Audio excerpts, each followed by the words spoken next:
बोलो जयकारा बोल मेरे श्री गुरु महाराज की जय। श्री सद्गुरुदेव भगवान की जय। गुरुमुखो, प्रेम भक्ति की यही पहचान है कि माया मोह का अंधकार चित्त में न रहने पावे। जब तक माया का अंधकार चित्त से दूर नहीं होता, वहाँ भक्ति कहाँ है। भक्ति रूपी चिंतामणि को तो जब हृदय में बसा लिया जाता है, तब अज्ञान का अंधकार और मन के विकार आदि जीव को कदापि नहीं सता सकते। जब तक हृदय में प्रेम भक्ति रूपी अग्नि प्रज्वलित न हो, संचित कर्मों का विनाश कैसे हो सकता है। तभी तक संचित कर्मों के संस्कार तथा मन के विकार आदि मनुष्य को क्लेश पहुंचाते रहते हैं, जब तक कि प्रेम भक्ति की अग्नि हृदय में प्रचंड नहीं होती। तो भाव यह है गुरुमुखो कि प्रेम का साधन सभी साधनों से उत्तम है। इसके द्वारा साधक का काम अति शीघ्र तथा नितांत सरलता पूर्वक बन जाता है। प्रेम मार्ग को विहंगम मार्ग कहा जाता है, अर्थात यह पक्षी की भांति उड़ान का मार्ग है। प्रेम की अपेक्षा अनन्याय कर्म धर्म और पिलिपि का मार्ग है, जिसे बड़ी लंबी यात्रा करनी है। वह यदि च्यूंटी चाल से चले तो कब तक अपने लक्ष्य स्थान को प्राप्त करेगा, और यदि पक्षी की गति से उड़े तो कितनी देर लगेगी। इसका अनुमान कर सकना बहुत कठिन नहीं है। जीवात्मा भी जन्म जन्मांतरों से अपने मालिक से दूर पड़ा हुआ है। इसके सम्मुख भी बड़ी लंबी यात्रा है। इसलिए जब तक मालिक के चरणों में प्रेम न हो, भक्ति मार्ग में सफलता की आशा नहीं की जा सकती। प्रेम के बिना लक्ष्य की प्राप्ति कठिन है। समय परमात्मा की अति मूल्यवान धरोहर के रूप में मनुष्य को प्राप्त हुआ है। महापुरुषों का कहना है कि समय का एक क्षण व्यर्थ गंवाना भी मानव परमात्मा की धरोहर का दुरुपयोग करना है। कोई व्यक्ति किसी को कोई पदार्थ रखने के लिए दे दे तो उसे धरोहर कहते हैं, तथा जब वह वस्तु उसे वापस न करे, नष्ट भ्रष्ट कर दी जाए, तो उसे धरोहर का दुरुपयोग कहते हैं, और ऐसा करना सामाजिक अपराध है। इसी प्रकार समय को नष्ट करना भी परमात्मा की धरोहर का दुरुपयोग करने का महान अपराध है। अतएव समय को कभी व्यर्थ न जाने देना चाहिए। खोए हुए धन को पुनः प्राप्त किया जा सकता है।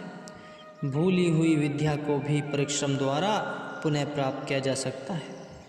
बिछड़े हुए स्वास्थ्य को उचित औषधि के सेवन द्वारा सुधारा जा सकना संभव है, परंतु बीते हुए समय को किसी भी साधन अथवा उपाय द्वारा लौटा सकना संभव नहीं। समय के लघुतम कण क्षण हीरे मोतियों के समान है। इन्हें बेकारी के खंडहरों में नष्ट मत करो।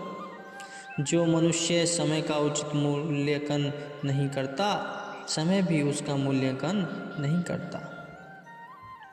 हमारे जीवन का प्रत्येक दिन एक प्रिय अतिथि है, जो प्रकृति की ओर से हमारे लिए सौभाग्य के लिए उपहार साथ लाता है और हमें भेंट करता है। यदि अपने घर में उसका स्वागत सत्कार नहीं किया जाए तो वह निराश होकर लौट जाता है और फिर कभी भी लौट कर नहीं आता।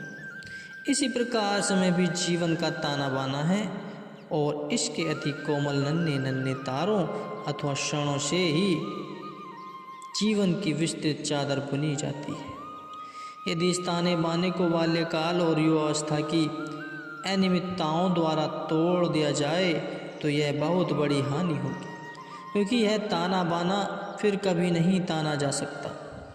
अतः जो काम इस दुर्लभ समय में आज करना है, उसे कल पर कदापि न डाला जाए। अभी इस क्षण पूरा कर लिया जाए, अर्थात इसी समय में भजन अभ्यास कर लिया जाए। भजन अभ्यास में आलस्य अथवा प्रमाद न आने पाए। समय को शब्द तथा नाम की कमाई से लगाना ही बुद्धिमानी और चतुराई का रहस्य।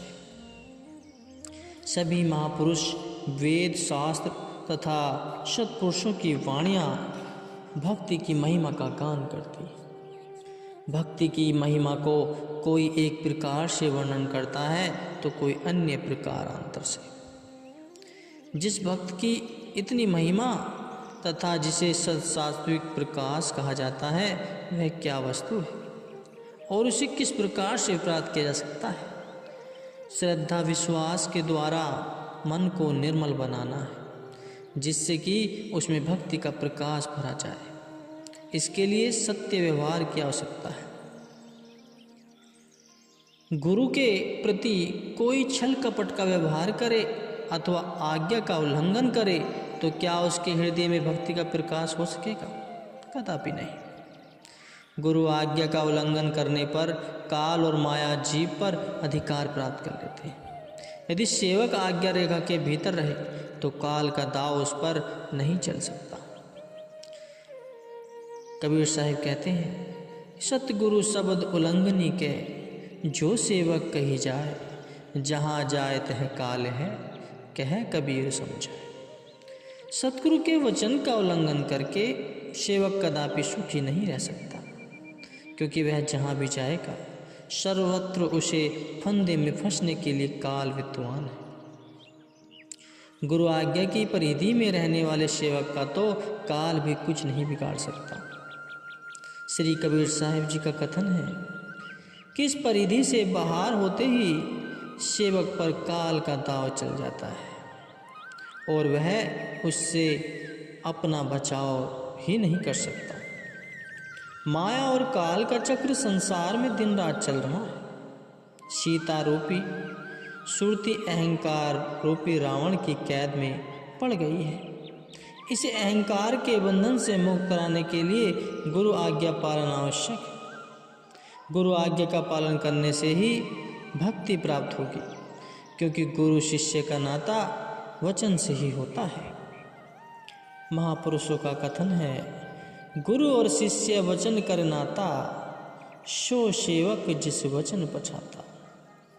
गुरु का वचन मानना ही भक्ति मार्ग की प्रथम सीढ़ी है। वही भक्ति दुर्लभ फल की प्राप्ति करता है, जिसने सद्गुरु की आज्ञा को सत्य सत्य कर मानना सीख लिया है। जिन नेत्रों द्वारा हम बाह्य जगत के रंग रूप और कौतुक देखते हैं, यह बाह्य चक्षु हमारा चर्म चक्षु है। अंतर्मन के चक्षु और हैं, उसको दिव्य चक्षु, तीसरा नेत्र, अंतर्दृष्टि अथवा विवेक दृष्टि आदि अनेक नामों से पुकारा जाता है। प्रत्येक व्यक्ति इस अंतर्दृष्टि को प्राप्त कर सकता है, परंतु इस दृष्टि की उपलब्धि एकमात्र महापुरुषों की कृपा तथा गुरु भक्ति के द्वारा ही हो सकती है। श्री गुरु पद नग मनि मन ज्योति, सुमिरन दिव्य दृष्टि होए होती। सद्गुरु के चरण कमलों के नाखूनों का प्रकाश हीरे मणियों से भी अधिक है। इनका ध्यान करने से दिव्य दृष्टि खुलती है। दिव्य दृष्टि खुलने पर ही सत्य असत्य का ज्ञान हो जाता है कि वास्तव में जगत सत्य है अथवा झूठा। अनेकों संयम साधन इस मंजिल तक अत्यधिक कठिनता से पहुँचते हैं, परंतु सद्गुरु का ध्यान अथवा गुरु भक्ति एक ऐसा सुगम साधन है जिससे जीव सरलता से इस मंजिल तक पहुँच सकता है। दिव्य दृष्टि का प्राप्त होना ही मानो सर्व सुखों का पालना है।